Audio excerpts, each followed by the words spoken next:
5 ways to stay aligned. I thought I'd make this video in lieu of the fact that I recently did a video on being in alignment and how very, very crucial and important it is to your life feeling fun, feeling free, and feeling easy. So I thought, self, how else can we help out the viewers? And I thought, let's get basic. Let's give them some very tangible ways, some 5 ways that you can actually help yourself to stay in alignment. These are not wooey hooey things. They are things that are proven and tested. So it's not like, will this work for me? It will work for you, no matter who you are, no matter what age you are. So enjoy. So in no particular order, however, I do find these 5 things to be absolutely crucial in order for me to stay in alignment. So ideally, perhaps for you as well. And again, no particular order, however, these are the vital components. Oh, and before I add these beautiful, beautiful tips, stay till the end for the very last tip because it is actually one of the most important. True story. So the first thing that you want to pay attention to is your food. And actually, it's not just food that I mean consuming literally. I've spoken about this in many a video, and I will also do a dedicated video on this one specific subject.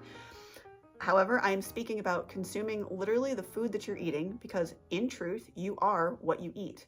And also, I'm talking about what you're consuming through your ears, as in what lyrics are you listening to, because those will reprogram your subconscious or program your subconscious according to exactly what words you're listening to, whether you like it or not. The number one thing is food. Now, for me, the foods that I find the most helpful are, and this may make you go, okay, I knew that. Bear with me. Genuinely though, the best foods for your body are fruits and vegetables, and perhaps you've heard that since you were a kid. Really and truly. So firstly, take care of the food that you're eating through your mouth. Ideally, not having animal products, because again, whether you like it or not, if you're eating a slaughtered animal, you are ingesting the pain and the fear.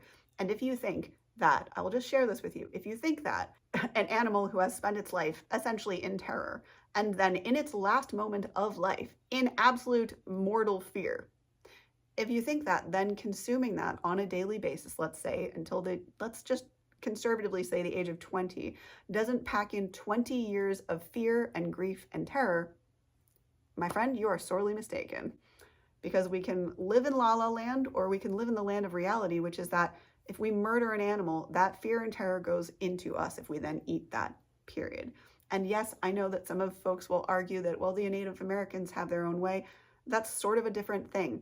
If you are praying and honoring every single piece of food that you eat, and you are going out specifically yourself and hunting and killing and slaughtering that animal, maybe, and only maybe then are we having a different conversation. Until then, the consequences of you eating an animal is their fear, period. Moving on from food, my point was that you need to pay attention to not only what you're consuming with your mouth, also what you're watching, and I had mentioned before, what you're listening to, because the words you hear all the time, whatever you're consistently hearing, will go into your subconscious and actually cause it to manifest in your reality.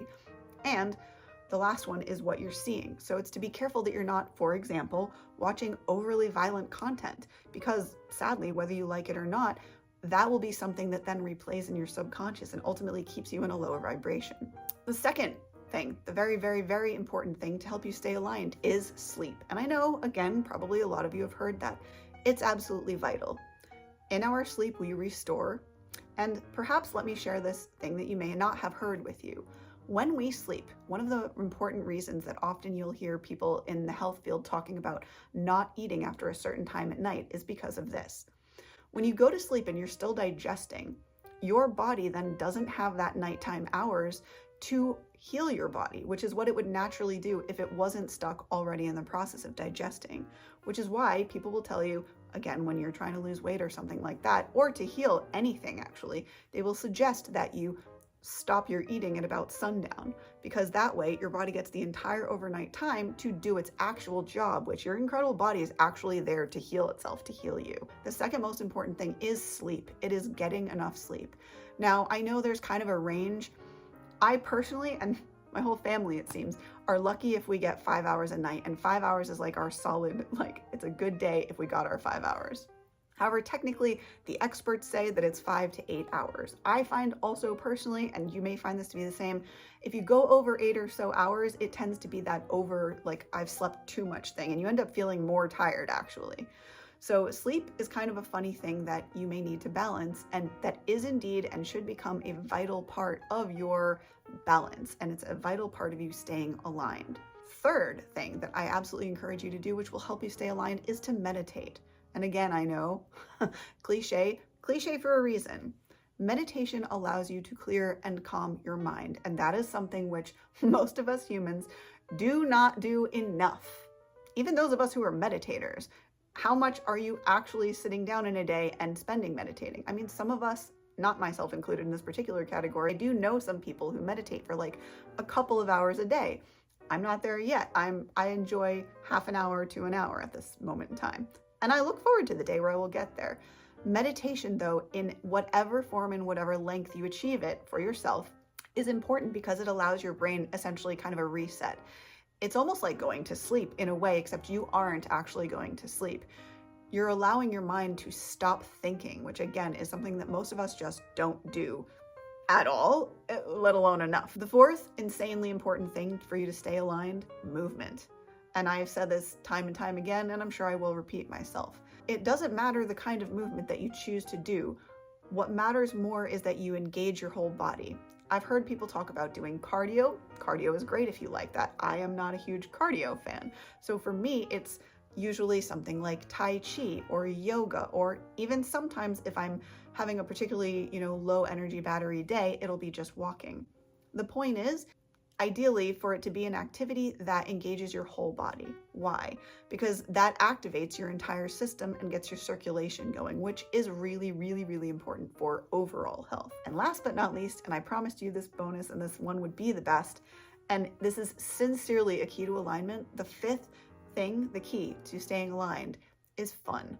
Because I can tell you, as someone who had spent many years, unbelievably, I'm saying that now, genuinely spent many years not having fun, fun has been a key that has brought life back into my life.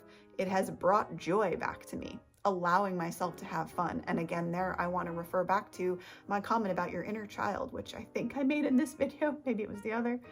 Your inner child is there to help you create in part, and they're the fun, youthful, excited, vibrating part of you. So they are there available to lend their energy, and they want to help you create. So having fun brings them up within you, and it's a way to allow them to be a part of your daily life. So I really do hope that these 5 tips help you to stay aligned. I hope you do onboard them. Just to recap, they are food, sleep, meditation, movement, and the favorite, having fun. It's so important. We've got to allow ourselves some time to relax, to release, to calm, to stop overthinking, to stop worrying about when Jenny has to get to soccer practice, or what we have to cook for dinner, or not cook, or eat, or do, or whatever. Breathe, my friend. Goose fraba. So if this video has helped you, please do share it with anyone that you think it might benefit.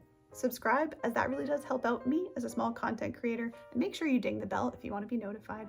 And last but not least, if you need any support or coaching, my beautiful spirit soul, feel free to reach out at this email address here, where it will be my genuine pleasure to serve you in any way that I can. Have a beautiful and a blessed rest of your day or night. Namaste, much love, and I will see you beautiful cats in the next video. Stay healthy. And I forgot my other point. Dang nabbit. But for me, I find that the best and high vibrational food, or for me, how the heck do I words this, please me? So now, according to exactly what words you're listening to, whether you like it or not, oh, okay, I knew that. No matter who you are, no matter what age you are, youthful, excited, vibrating part of you, fun has been a key that has brought life back into my life. Breathe, my friend. Goose fraba.